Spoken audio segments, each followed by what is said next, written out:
โนถูกแต่พ่อดอกสำนีมีงานหนากะจังฟ้าฝากว่าเอาไว้ลูกหลานเสียงสารกราบลาเป็นขอบพระคุณอย่างเหลือแสนกราบขอบคุณอย่างเหลือแสนเป็นนางเที่ยวจนแจ้ง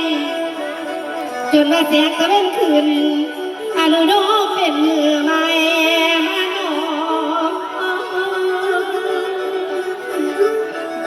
โอ้ยพ่อจะไก่พวกพ่อแม่พี่น้องเวลาต้องอยู่บ่ไหวสมหัวใจพ่ออยากรับเฮาว่านั่นต่อมาติดกันแล้วพร้อมกันจาก10 ปีให้นั่งฟังทุกวันมือย่าหลายเด้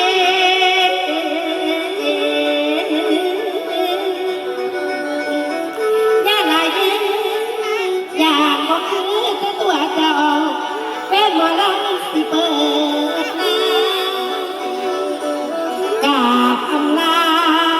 ยกมือขึ้นบายบายบายบายบายบายขอรับพวกพ่อแม่พี่น้องให้สุขล้นผู้สุขคน